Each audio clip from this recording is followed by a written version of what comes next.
Hello everyone, my name is Jake Ross. I'm one of the founders of Cream City Catholic. I'm sitting down today with Michael Voris, the president and founder of ChurchMilitant.com, the most commented on Catholic website in the entire world. Church Militant has been covered by the New York Times, the Washington Post, the Atlantic, Vice News, and several other news agencies. Michael Voris is a 4-time Emmy Award-winning journalist. He's a Catholic author. I highly recommend you read his books. And he's a public speaker. Michael, thank you so much for sitting down with us today. Thanks very much for having me. It's Thank you. Great to be here. All right, for the sake of brevity, I only have 3 questions for you. Okay. And that's a lot for an Irishman. You know, three questions is, that's a 4 or 5 hour answer. Well, they're from our followers at Cream City Catholic, and I guess I'm just going to read them to you. The first one is actually from a priest, and he asks, why would a bishop who is not himself a homosexual become what you term a homosexualist? In other words, a friend, protector, and promoter of sexually active homosexual priests and seminarians. What would the motivations of such a bishop be? I think there's a few ways to come at that. First of all, I'd go back to something Pope Benedict told German seminarians number of years ago. He said that the church, members of the church, faithful Catholics, have to realize that we're in an era in the church where we're suffering from the leadership of malformed bishops. And I think aside from just the homosexual problem, just in general, we see this in everything. The catechesis, the liturgy, everything. It's clear that many of the men who are bishops just received poor formation themselves. So when you begin with that as the foundation, okay, now you can build almost anything on top of it.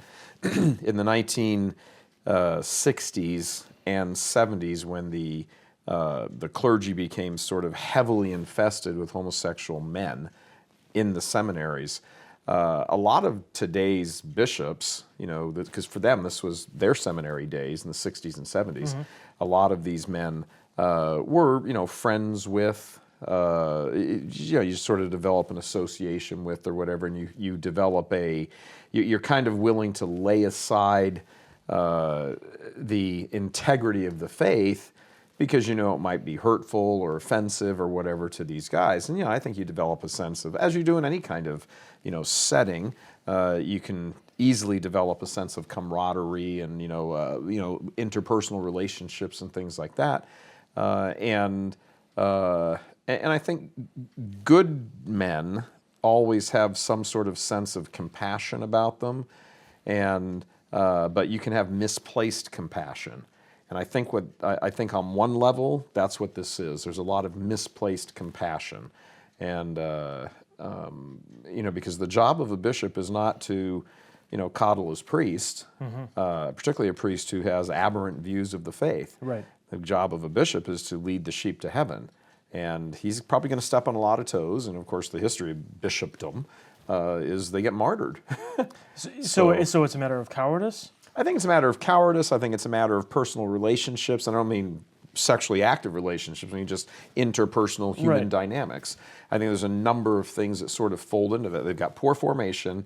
There's a misplaced sense of compassion, the personal dynamics of it all, and really something of a personal cowardice. I mean, look, if you're a bishop and you won't put an instructor in your seminary or a vocations director or vocations recruiter who is screening right up front before anybody even gets into the seminary, screening right up front and asking questions, about, hey, young man, generally young man, what do you think about the church's teachings with regard to sexual morality? I mean, nobody's running around the world right now questioning whether, our Blessed Mother was assumed body and soul into heaven. Nobody cares about that as far as a heresy, I mean. But, the great heresy of our day in this time and place is the rejection of the church's teachings on morality, specifically sexual morality. So that's what you should be asking about. I don't really think they do. I mean, how many priests have you heard stand up in the pulpit and talk about contraception or, don't come up here if you're divorced and remarried, civilly remarried, and on and things like that. The whole kind of basket of sexual immorality has homosexuality in it as one of the eggs in that basket. So if they're not going to talk about any of the other eggs in the basket, why would they talk about this one? Sure. So they don't talk about any of them. Could it also And that's be a problem. Could it also be a matter of comfort? Sure. Donald Wuerl is getting paid some umpteen $1,000 or whatever. He has this lavish apartment. Oh gosh, yeah, he's got beautiful digs. When you look across there is an acceptance of, particularly amongst sort of there's an old saying in the church, all bishops are equal, but some are more equal than others. Yeah. Okay, well, when you run into that sort of stratosphere of the upper echelon of the hierarchy, they lead very comfortable lives for the most part. They have grown up in a system really from when they were sort of on the farm team. They have grown up in a system where you behave a certain way, you say things a certain way, you present things a certain way. There are certain third rails you never touch. Right. And if you live like that, you will advance up the ladder and live a nice, comfortable life, and people will respect you. And I don't know if God will respect you, but people will respect you. And they'll have you on CNN and all these various networks. And if you don't, you're relegated to a lower post. Yeah, you're off to the Diocese of Our Lady of the Dump. No one will ever hear from you again. Right. And that's it. And you go to the bishops' conference and they ignore you. You stand in the corner with 2 or 3 other misfit bishops and maybe have your martini or your beer or whatever, and they all ignore you and they look down on you and they don't even know what your name is, and you go back to your diocese of nowhere. And people have to understand. Catholics have to understand that there's a certain dynamic of how all of this works. It isn't just this, like you look over at the bishops, like, successors of the apostles and all the angels just hang around. This isn't what it is. They're certainly the successors of the apostles, but there's infighting there. There's personal vendettas there.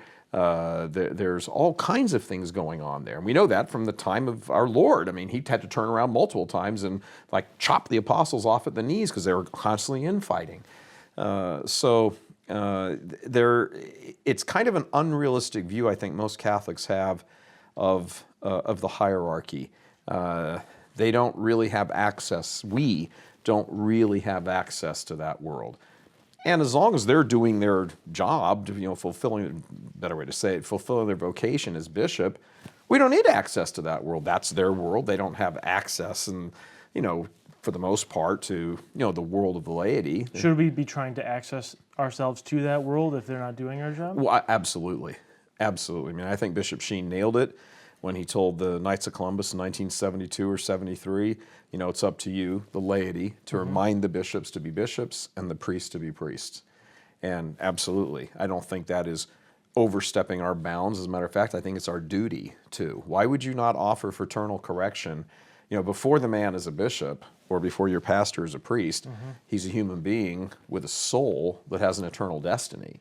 Why wouldn't you offer, correction you'd offer correction to your own son or brother or somebody? Why wouldn't you offer correction to a man who can influence, multiple souls, perhaps thousands, in the case of some bishops, perhaps millions? Why wouldn't you say something to them? That sounds like the Catholic thing to do. Yes, I think so. All right, well, this leads me to my next question, which is, and it's also from another priest, whatever is causing the drop in the church attendance, it is happening. It doesn't seem to be slowing down. What do you think the church will look like in a decade or in 30 years? Here in the United States, Yes. specifically, Yeah. I think the church in the United States will probably be extinct in 10 years. What do you mean by extinct? I'll just go back to what Pope Benedict said when he was Monsignor Ratzinger back in 1969 in a radio interview in Germany. He said many of the great edifices that we built in our prosperity, we will have to give away. They won't be part of the sort of the Catholic environment anymore. And you see a large part of this already going on. I think some people have this view that there's going to be like the moment when all of a sudden just everything comes crashing down. Right. We're in that moment. It's just not a moment. It's a decades-long retreat from the faith. A slow attenuation. Absolutely. Sure. Absolutely. Every year, multiple dioceses. We're going to close 30 parishes. Closing 30. And that cycle goes through. And if a bishop is there for 5, 6, 7 years, and then goes somewhere else. Well, he comes in and he does his knock the parishes down thing, and he goes away. And then the next bishop comes in and he knocks down 20 or 30 more. Sure. And they do this famous, what's their term for it? It's not a canon law term, clustering. Right, consolidation projects. Yes, the managing the decline. Right. Well, in corporate America, if you speak of managing the decline, that means getting your assets in order to go out of business. Yeah. That's what that expression refers to. It's so you don't get kind of caught flat-footed with all sorts of debts. You're trying to shed your debt as much as possible to make yourself more attractive for a sale. Well, nobody's buying the church, so to speak, but the assets of the church are certainly being sold. They're being sold off left and right. I mean, take for example women religious orders. Okay, some of these women religious orders used to have 200-300 women living in a large piece of property. Well, in I think it was 1965, there were 185,000 professed women religious in the United States. 60,000 now or something? And 60,000, and the average age is over 70. So let's look at that as sort of a microcosm of what will the church look like in just 10 years from now. Sure. Okay, how many 85-year-old women do you know or who are going to be walking around, a convent of 200 rooms that's empty? They're selling them off, and this is one of the questions, one of the great kind of investigations that we and others are sort of turning our guns to as soon as things perhaps settle down a little bit in the church, is where is all this money going? I mean, these properties are being sold off for millions of dollars. They're huge tracts of land, big building. I'm not sure that real estate investors are interested per se in the building itself. I mean, maybe turn it into apartments or something because of its size. But where's all the money going for these things? I mean, the women religious orders and the men's religious orders have these vast real estate holdings, and they're selling them off. And there are no bodies to replace them. So what are they doing with the money? Where's the money going? And we're not talking a minimal amount of money here. We're talking about gigantic sums of money, hundreds of millions of dollars. And nobody seems to know where it is. Now, you might say, well, that's not really our business. Yes, it is our business, because it was our grandparents and their grandparents that gave all of that for it, all these tremendous church buildings that were built and everything. Many of these things, particularly in Europe and here by the immigrants in the the early part of the in the middle of the 19th century, early 20th century, Catholic immigrants would go have a backbreaking day of labor somewhere, and then in the evenings work for 2 or 3 hours, chiseling the stones and setting the things in work and just, carving and painting and doing everything. It was the hands of the immigrants here in the United States, Catholic immigrants, that built these. And you just don't get to take that patrimony and just sell it off and then not give an accounting of where the money is. Right. And this is true of the convents, it's true of the monasteries, it's true of the religious formation houses of the various orders all over the country. And again, there were great tracts of land. There was a time, and it's still somewhat the case, that if you go up the Hudson River from New York, huge tracts of that land on both sides, right up against the river, are all owned by the Archdiocese of New York, almost all the way up to Albany. And there are enormous parcels of land there. And that was land deeded over to the Archdiocese by faithful Catholics who happen to be wealthy, so that the Archdiocese could use the money and the proceeds from either renting the land out or eventually selling it or whatever to advance the mission of the church on a temporal level for a supernatural goal. Well, you don't get to just take that as though that's yours. I think this is the problem, with lots of bishops today and lots of clergy, even on a pastor level in a parish. They sort of approach the church as though it's their own personal property or their own personal entity. And it's not. It's absolutely not. They are stewards of something from Almighty God for the people. They're stewards of it. They're not the owners of it. So yes, they obviously have authority and the ability to make decisions on what to do with it, but that isn't a decision made in a vacuum. And they must be transparent about it because it's not theirs. They don't own it. And I think that's, we see all of this. Look, you can't touch any of these areas of corruption, sexual corruption within the clergy, and not open up a whole other scene of financial corruption, all of it. It's, liturgical corruption, dogmatic corruption, sacramental corruption. I mean, how many people have come forward here in the wake of the whole McCarrick scandal and said that they've been, approached in seminaries. Approached in confession. A young guy goes in, confesses to something, and the priest hits on him.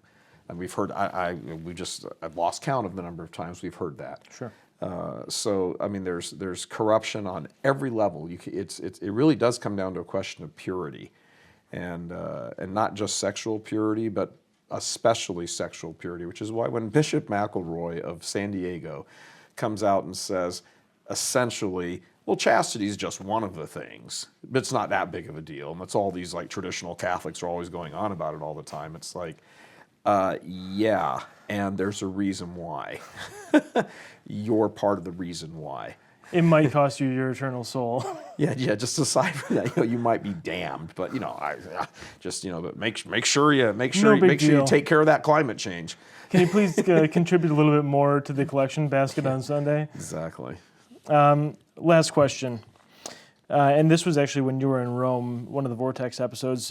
You reported that there have been rumors of satanic rituals taking place in Rome and the Vatican. Now, are these allegations credible, and do you believe this is taking place? I would say that the allegations are credible, or I wouldn't have reported them. And this is all tied to this dossier that a number of cardinals were appointed by Pope Benedict to track down the whole Vatileaks thing, and that investigation, which was essentially his valet, was taking notes off his desk in his study, off Pope Benedict's desk in his study, and delivering them over to journalists, and they were publishing stuff and building up their narrative of sort of like the inside dealings of the church, personal vendettas and things like that within members of the Curia. That was kind of the gossip scandal things of Italian papers.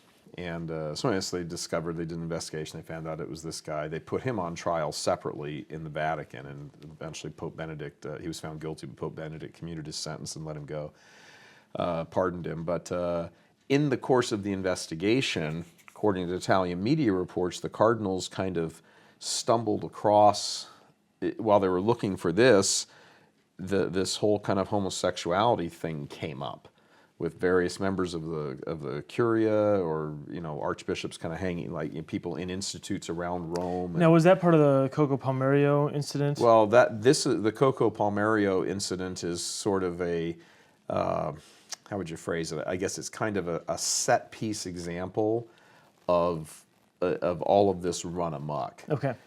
So the priest involved in that was Father Capazzi, and there was, it's just almost unbelievable as I even say it even now, and I know the story, and even as it comes out of my mouth, I'm like, wow. So Coco Palmerio, Cardinal Coco Palmerio, they call him Coco in Rome. I've heard he's been given the nickname Cardinal Cocoa Puffs. Cocoa Puffs, that's true in the English, but the Italians call him Coco. And he had been pushing for Father Capazzi, who's gay, to be made a bishop. And he kept pushing Pope Francis, and Francis eventually, according to the reports we heard, agreed that he would make him a bishop. He had not done it, but he would make him a bishop. So in celebration of that, there was this gay party in the apartment that belonged to Cardinal Coco Palmerio, but he had given use of to Father Capazzi. And it was a drug-fueled party. There was cocaine there. Yeah, it was cocaine. That's what finally brought the authorities involved in it. There's also a rumor that it was a very high-placed cardinal. Well, that apartment is on the third floor of the CDF. Mm-hmm. So if you look at the way the CDF building, Congregation for Doctrine of the Faith, the Holy Office, the Inquisition, it's all the same building, just different names and periods of history. There's a front entrance in it from Rome. So when you're walking into it, until you step inside the door, you're in Rome. You step inside the door, you're in Vatican City. But there's a side entrance in Vatican City. So you can go in and out of the place and never go into Rome. So apparently, from what we understand, the drugs that were brought in were being brought in a car with Vatican plates. So the Roman authorities wouldn't stop it, and they were driving in through the gates and coming in and going into the Vatican City side entrance into it. And anyway, I guess things got out of hand and were loud and raucous and whatever, and people in and out and the whole thing. And and so one of the other cardinals, the whole top floor is apartments, and one of the other cardinals apparently called the Vatican gendarme and said, "Hey, what the heck here?" And they went and they found out, and and then it was drugs and young gay prostitutes and the whole shooting match. But no satanic rituals. Not there. Okay. Not there. But in the course of that investigation, they found a copy of a copy was found, I guess would be a better way to say it, of this dossier that the cardinals had put together. And our sources, and they're plural, they're multiple, say that in that dossier or a related document, I don't know what the related document is. We haven't seen any of this. We've just been told it, and all of the sources who have told this, who have told us other things, have been spot on everything else. Okay.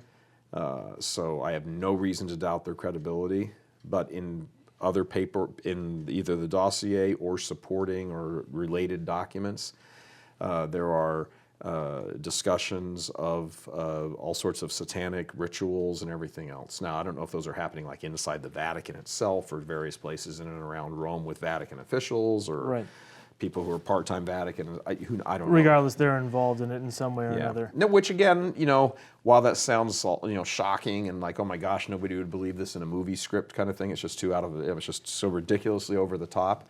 The other thing you have to think about is, well, okay, look, if you're Satan, where are you going to set up camp? Sure. You're going to go set up camp in the middle of Lutheran USA. You're going to go right after the church at its headquarters. That is the only thing that can defeat you. I mean, that's what any good general would do. But is it that difficult to consider? A lot of these bishops and cardinals, they're allegedly raping young men. Is it that much of a stretch to think that they're doing some type of satanic rituals? No. As a matter of fact, you wouldn't be surprised if I wouldn't be surprised if I don't know when all this would come out or how it would come out. I mean, certainly on the last day, but if it comes out in some form before that, more sort of definitively or more clearly, I wouldn't be surprised if some of that stuff is part of any of these rituals. I mean, I don't have a great, knowledge of what actually goes on at various satanic rituals, but I wouldn't be surprised if perverted sex acts were part of it. Well, in the Pennsylvania report, that was part of it. There was someone who was basically involved in one of these sex acts, and they forced him to assume the position of the crucifixion. Apparently. Yeah. So I mean, it's pretty nasty stuff. Yeah, so. It's very horrible stuff, and and a lot of Catholics will just go, "Oh my gosh!" And it's just like, this is mind. I can't get my mind around. Stop. And on the human level, completely understandable. Mm-hmm. It's like sitting down, listening to the ramblings of a serial killer. At some point, you're just like, "Whoa, pump the brakes!" Right. But I think Catholics really have to arm themselves spiritually and understand what's going on. And when souls are being perverted, and they are, and doctrine is being perverted in its presentation, not in its heart of what it is, but in the presentation of it, when all of that perversion is going on, well, why on earth would perversion of bodies be this shock? Like, oh my gosh, that can't be happening. Really? It's like people being surprised that Bill Clinton would lie about Monica Lewinsky. The guy supports killing babies. Why on earth would you be shocked that he commits adultery? Right. It's sort of that level. And if there's a saying, I can't remember which saint said it, but he said there's only two people. There's two types of people who are never scandalized: great saints and great sinners. They're never scandalized. It's the people in the middle who are scandalized. Saints know how far everything can drop, because they know how deep evil infects humanity. And of course, great sinners are already involved in it. So you're not, you're going to go to the mafia and tell them about some child killer. So do you chalk this up to? Do you chalk all of this up to a level of naivete on the part of the faithful? Yeah, I mean, what is the average Catholic's spiritual life like? Well, okay, 80% of them are just walking around in a constant state of mortal sin. They don't go to Mass. They don't receive the sacraments. They don't believe the vast majority of what the Church teaches. So they're living, at least objectively speaking, they're living, lives of mortal sin. Well, and confession's only 10 minutes long. It's pretty difficult to make it. Yeah, well, if anybody even says go to confession. Then you look at the other 20 to 25%, depending on what part of the country, and of people who have something of an active faith life, and half of them, more than half of them, they pick and choose. They're the famous cafeteria Catholics. Mm-hmm. The guys who don't go to Mass, nobody even really counts them as Catholic. They don't go to Mass, have anything to do with the Church, they don't do anything. So you're really, in relation to your second question there about where's the Church going to be in 10 years? Well, only 20% of the churches, 20% of Catholics in the U.S. are actually involved in the faith in any manner. And then of that 20%, the huge bulk of them are involved in a way that never actually differentiates Catholicism from anything else. Mm-hmm. So, you've got this small group. I'd say it's probably somewhere in the neighborhood of certainly single digit, 5%, 7% of Catholics who actually believe and hold and profess every single thing that the Church teaches and proposes for our salvation. Okay, you've just taken the number of 70 million Catholics down to probably somewhere around, 4 million, 5 million. So, and that's really the Church. 55 million of those Catholics have nothing to do with the Church anymore. So you've only got 15-ish million or so left, and of those 15 million, probably 10 million, it's just cultural Catholicism for them. That's it. So they're going to, all these people are just going to, the cultural Catholics, that little group in there, their children don't go to Mass. Their children don't have anything to do with the Church. They have nothing to do with the Church. Right. So add 10 years to their current life when they're 70, 80, dead. Okay, so who's left? They're dead. Who's going to replace those nuns? No, nobody. There's nobody to replace those nuns. There's little orders, little groups here and there, but you will have to go looking for Catholic presence in 10 years. Now you can drive by, there's a church, that's okay, St. Joe's this, the hospital systems are being sold off. New York Archdiocese just sold off the Catholic healthcare system there to a secular outfit. The priest who sort of ran the gay mob out of the chancery, Monsignor Mustacholo, has moved out of his chancery position to sort of run that. All of this is being, at some point, the rate at which this is all imploding is going to accelerate. And I think we're beginning to see that right now.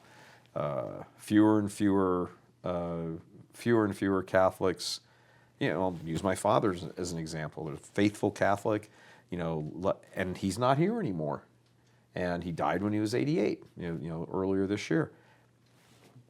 I'm here, but I'm not like suddenly coming to the faith. I was raised Catholic. Mm-hmm. I left the faith in practice for quite a while, but who are those people passing the faith on to? Nobody. Go to, I was at Notre Dame 10 years ago, coming up on 10 years ago for the Obama, disgrace, and I saw 50 students, 50 seniors out of a class of, I think it was 1,800, 50 out of 1,800 seniors didn't want anything to do with that because they found it as an affront to the faith.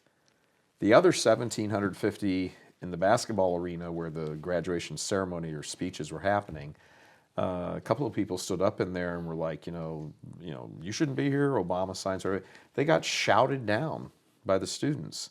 I was on Fox News with another student standing there beside a senior graduating, and he didn't know anything about anything Which about the interestingly faith. reflects your statistics on the minority of Catholics in the country. Absolutely, absolutely. And I wish these weren't true, but what I find interesting is, we're going to be going to Baltimore, next week. It's very soon, and I'm thinking to myself, as the bishops are kind of looking down the road, what are they actually thinking? What's the plan?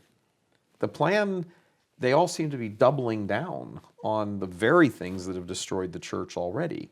Now, some of them, I think, are actively doing that because that's the desired outcome by them. They won't say it, but I think that's what's going on. Because they hate the church? They hate what the church stands for. Who knows what their own psychological things are they're bringing to the table, whether they're gay and they feel whatever, or they just were, they were sort of the second generation of communist plants, or grew up with no formation, and they just see the church as a big, social help agency with a crucifix here and there on the wall. I don't know, and there's 100 different reasons there.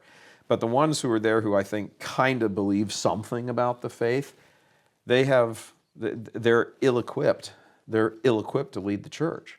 And you see this. I mean, look, I'm sorry, the buck stops with the leaders. It just does. The captain goes down with his ship, the buck stops with the leaders. So what do we do as faithful Catholics? Well, I think faithful Catholics have to wake up to this, realize that until heaven corrects that situation with the bishops, because we can't, at least not in any immediate time frame, until heaven steps in and corrects that, by putting in a reformer pope, or a number of reformer bishops or archbishops, cardinals, whatever, and something starts to turn around on that level. Catholics have to realize on the very local level, in your families, in your friends, in your groups, in whatever the parishes you go to, you must be the preservation of the faith. There is no kind of outside place to go. There is no, let's go over here. There's pockets here and there, and that's what the faith has been reduced to, the church has been reduced to. There are pockets here and there, and you better wake up and realize that, Satan has the world at like 99% grip in his hands. And we were just checking in at the hotel here in town, a couple hours ago, and I happened to glance over. It's just a hotel lobby, and I glanced over, and there's a local, I don't know what it was, local newspaper or something. Whole thing was gay. We're coming. We're going to dedicate. It said something on the front like we're going to dedicate more space to in our paper to the LGBT thing, and the whole cover was like the rainbow flag, done in some kind of artistic fashion. You're in Wisconsin. That's pretty common here. I'm just looking at it, going, "Yep, see. This is everywhere." Yeah. So how do you prepare young, children, but when they're children, but so when they become young adults, they're going to step out into a pagan society, and perhaps in some ways more pagan than ancient Rome, than the ancient world. In ancient Rome, a lot of the paganism was tied into kind of state worship and the worship of false gods, and the temple sacrifices, and then all the sex and everything. Now it's all imbued with this idea of, well, this is just your right and your liberty, and this is kind of this is your, your expression of your full humanity and all this kind of stuff. And it's like there's something wrong with you if you don't get an abortion or something, or you don't run around and have sex, there's something wrong with you. And that sort of thing is a very contemporary view of these practices that we would associate with ancient world paganism. So, these things used to be kind of engaged in, although most people didn't. Now, most people do. Most people are engaged in the hookup culture. If they're of that age, they're engaged in the hookup culture, or they're divorced and remarried, or they are, cheating, both one or the other, both cheating. Or they're all down with the whole LGBT thing, or they're fine with abortion, even if I don't particularly agree with it, or I'm going to bother somebody else. And the whole thing now has kind of devolved to a point of, objective truth has been removed. This is a different thing when paganism of the old world was tied to an understanding that you must do these things, and the state does all of this, and backs and supports all of it because there is an objective reality that the gods must be satisfied, or there's the god of this and the god of that. And there was, in kind of a weird way of thinking of it, or a different way of thinking about it, there was kind of an objective truth, distorted truth, but there was a thing for you. We behave like this because this is what we need to do. Now I just have a right to do it because I'm just me, and you're not the boss of me, and I can do whatever I want. Stop telling me what to do, and I have a right to this and a right to that. I mean, you listen to the arguments of, from the Democrats in the Brett Kavanaugh hearings. I mean, those are two completely different worldviews. What was coming from the Republican side and what was coming from the Democratic side. The Republican side was somewhat political. It's a political process, that's fine. But the Democratic side was political, but it was an ideological worldview of, this guy's going to take away people's rights to kill children, so we have to destroy him. That's a whole different mindset. It's a whole different mindset. And this is the world that younger Catholic children are being raised in. And if Catholic parents and Catholic families and Catholic priests don't grasp this evil, their children will be devoured by it. It's too easy to lose it. Couldn't have said it better. Yeah. Michael, thank you very much for a very cheery interview. For a very cheery interview and sitting down with Cream City Catholic today. Always thank you a pleasure. so much. All right. God bless. God bless you.